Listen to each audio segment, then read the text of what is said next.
Dilip Choudhuri is President and CEO of Walter P. Moore, focusing on the strategic leadership of the firm, alignment of leaders across the firm, and mentoring key direct reports.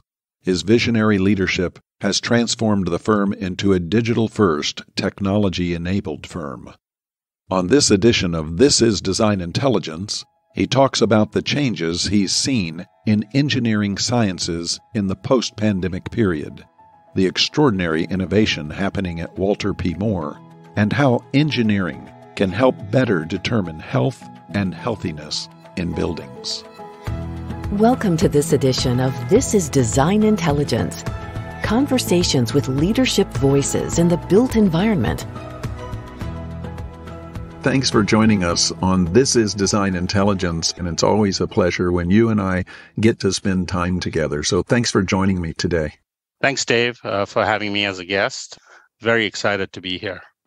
You know, you folks continue to grow. You continue to do extraordinary things in the industry. We watch you pretty much all year round, every year. But I'm wondering, as we enter in this conversation, in this, we'll call it post-pandemic period, and I hope it's post-pandemic and not some in-between pandemic period. But we're most interested in what changes that you have seen in the engineering sciences and the work that you do now that we've come through this very traumatic time as a world, not just as a nation, but as an entire world. Engineering and the design disciplines resident within it play such a critical part to public health. But I'm wondering what you've seen as changes in the engineering sciences in this post-pandemic period. Yeah, Dave, I agree with you. A lot has changed. It almost seems very surreal thinking about those pandemic years, and I agree with you. I hope it's past us.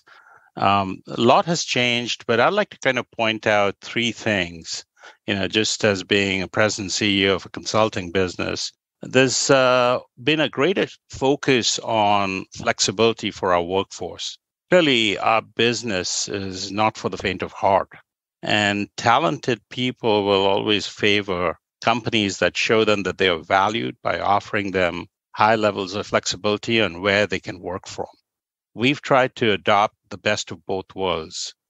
Prior to the pandemic, we were all co-located, and during the pandemic, we were all remote. And so we've landed on becoming a hybrid firm where teams decide how they'll be working based on the type of activities they're engaged in, but it's also up to our leaders and managers, up to their preferences as they manage the needs that are constantly changing. I think second, there's been an increased war for talent, and the cost of business has gone up. Labor costs in any kind of consulting business is our number one cost line item. And that has gone up significantly post-pandemic. And that requires healthy communication internally. So people are not thinking about life in the pre-2019 world, but and also talking to our clients about just the cost of doing work post-pandemic. The third thing I'd point out is the level of pent-up demand that existed, through the pandemic years and now is manifesting itself in the post-pandemic years. And also just the level of funding for pandemic recovery from governmental agencies, the capital outlay in response to the pandemic is driving a lot of opportunities for the AEC firms. While there are a lot of headwinds for commercial real estate, in aviation, sports, healthcare, even high-tech manufacturing, which is there's a revival, we've not really experienced any headwinds yet. So those are the three things I'd point out that have changed. It's certainly, you're spot on when it comes to this hybrid way of working today. I'm in and out of many cities around the world, and the one that I most get keen on watching is New York City, because it has been one of the number one central business district in the United States. And it's interesting to see how many fewer people are commuting to work, right? So the hybrid context has really settled in. The exception to that, of course, are in finance and the investment banks, where for some reason I guess they have to be a butt in a seat looking at a screen. But beyond that, we're seeing so many more really adapt to this new way of working and seeing unbelievable levels of productivity still at play here. I love what you folks are doing, and that you're allowing your teams and your team leaders, the managers, the folks, to call the shot on when do we need to be together and when can we work virtually. I think it's that level of adaptability to the culture of the firm that says why you want to work at a Walter P. Moore. Instead of demanding this or demanding that, you're allowing this to be more organic, which takes us to your second point, and it's beyond a battle. It is truly a war, a true war for talent that we're seeing, and it's culture that attracts and retains talent more than anything else. The fact that you folks are being very adaptive in your culture without betraying the core values of the culture is probably one of the keys to ensuring not only attraction, but that long-term retention of the great talent that you folks have. So when you think about all that you folks are doing, because you do have such a talented group, what are the innovations or maybe even breakthroughs that you're seeing happen at Walter P. Moore through this period? Yeah, as they say, you never let a crisis go to waste. And we've been, looking at our business, thinking about the future and about changes that are occurring. And it's kind of hard to conceive everything. But there's a lot of innovation that's happening at Walter P. Moore. We're a highly diversified firm. And I will share and speak about 4 instances of innovation that's really grown seeds, and we've harvested some of it within Walter P. Moore. The first one is innovation around delivery using our digital practice and the creation of something called the Central Information Database, and we call it the SID. And think of SID as a middleware that allows us to pass design information from maybe a parametric design software to an analysis software back to a design documentation software. This truly has huge benefits of making design changes quickly and efficiently, and allows our team members and leaders to be really the ultimate collaborator on a project. And that's how big projects get done, because of the complexity. The second is something very special to me, and it's obviously something that Walter P. Moore's never done before, is innovation around materials. We were co-creators of Viewscape, and we worked with a industry leader called Madico. And what Viewscape is the next generation of enclosure technology. It is a competitor to ETFE, and it's a lot better than ETFE. Viewscape is a material that's an ideal choice for long span, transparent roof structures. It offers exceptional clarity and a lot of strength and really huge solar performance advantages. So the material Viewscape is 4 times as stronger than traditional ETFE. So you can really have large, long span roofs, and then you can reduce the cost of the secondary structural steel when you're using Viewscape instead of ETFE. It's also very customized to meet various project needs in terms of thermal requirements, and it's perfect for stadiums, airports, concert venues, cultural facilities. Currently, a major NFL stadium is strongly considering it for a Viewscape for its roof and the facade. So the power of Viewscape is all around the clarity of the material. So it's almost like having sunglasses for the roof, right? You can see from the inside, but the outside, it's very, very reflective. So you can have any kind of tinting and coating. Can grass still grow under Viewscape? We are currently in the process of exploring that. It's a tricky proposition, but that research is ongoing right now. Wow, you'll crack the code if you can do all of that and do everything else you're talking about. That would be magnificent, wouldn't it? Yeah, that's a great question, Dave, because I don't know whether you're familiar with the State Farm Stadium where they recently had the Super Bowl, the previous Super Bowl, which is where the Arizona Cardinals play. We designed that stadium, and we've got not only a retractable roof, but we've got a retractable field. And the reason you had the retractable field is to allow exactly what you just said, for allow natural grass to grow. So it's a big deal, and we're working on the research on that. The third innovation, I would say, is around artificial intelligence and machine learning. And it's still early days, but we've certainly used machine learning and AI to be able to scrub both still images and drone videos to identify and classify defects on buildings and also on infrastructure, and place all that defect information elegantly on a 3D model. This allows us to really successfully maintain assets for owners quite cost effectively. So somebody who's got hundreds of buildings, they may not want to spend the money to do the repairs unless they absolutely need it. So, maybe every year, or depending upon how critical the facility is, you run drones on the same pattern, acquire the images, and then our AI and ML can really compare data from previous years and, obviously mark up defects and create reports. So that's been really good for us. And then I would say the fourth innovation is we've realized that technology is a huge advantage for Walter P. Moore, but it's also getting to a point where some of our partners in the industry are not keeping up.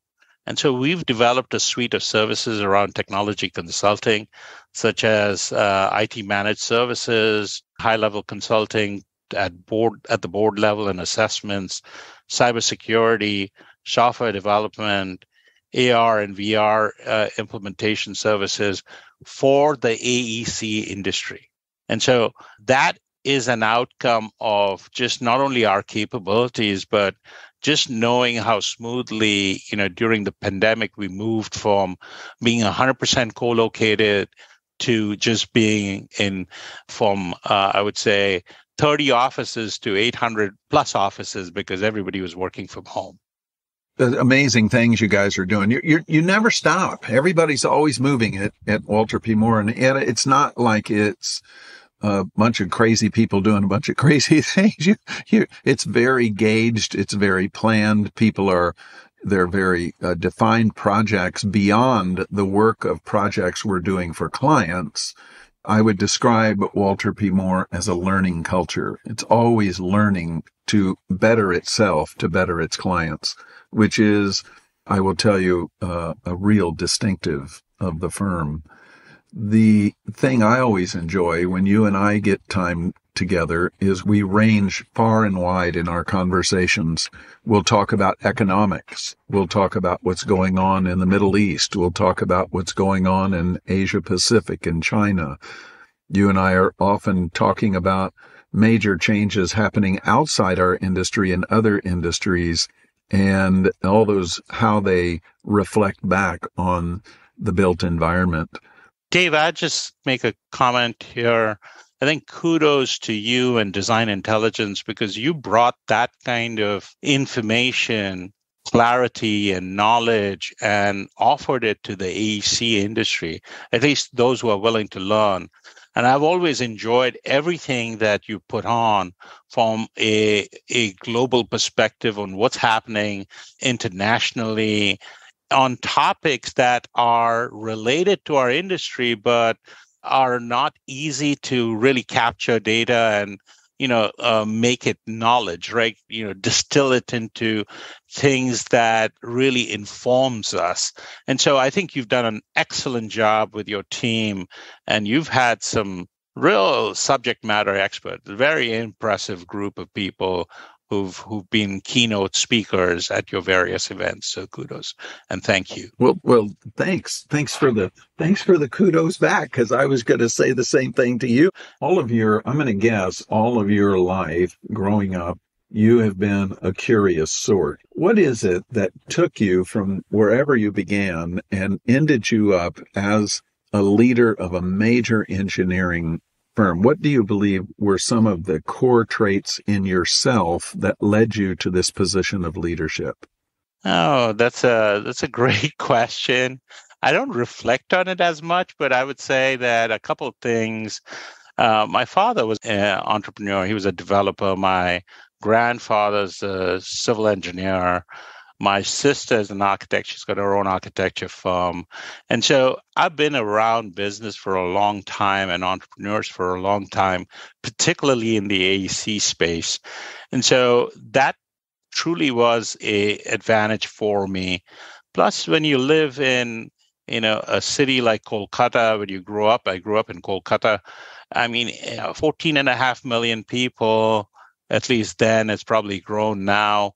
And you can put me anywhere in the world and I'll be fine. So you have that confidence in being able to deal with all kinds of situations. My university that I went to my undergraduate program was in India. The guy who was ahead of me by a year runs Microsoft. Satyam Nadella was from Manipal Institute of Technology. My other colleague ran Nokia for a while.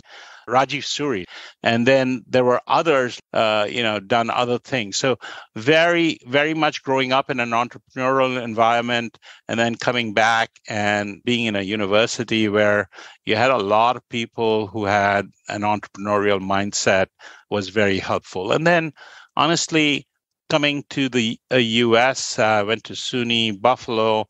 There was a lot of opportunity to kind of meet with people from all over and just engaging with people, understanding what makes them tick, created a source of joy and learning for me. And like you said, I really think that we're always trying to be that continuously learning firm, but it starts with me too. And I shared that story on what I'm learning today and this week and this month with my team members. So I think it's just been that kind of mindset that has helped me along the way. And leadership and success, all of that stuff is a team sport.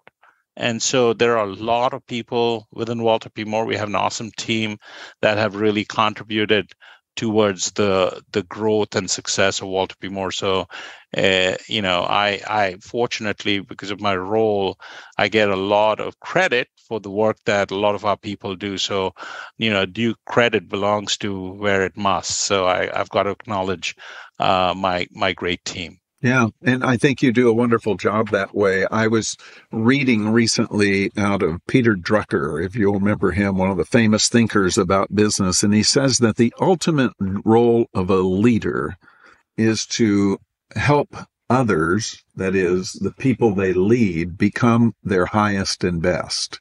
And so often that is lost because leaders often are self-aggrandizing. They're folks who only want to promote themselves. When Drucker says to us that the ultimate leader is leading others to their highest and best, and you can kind of see that happening through your life. So engineering is everywhere. We see that. And I want to know what you're seeing is how engineering has been best used to help us better determine health and healthiness in our buildings.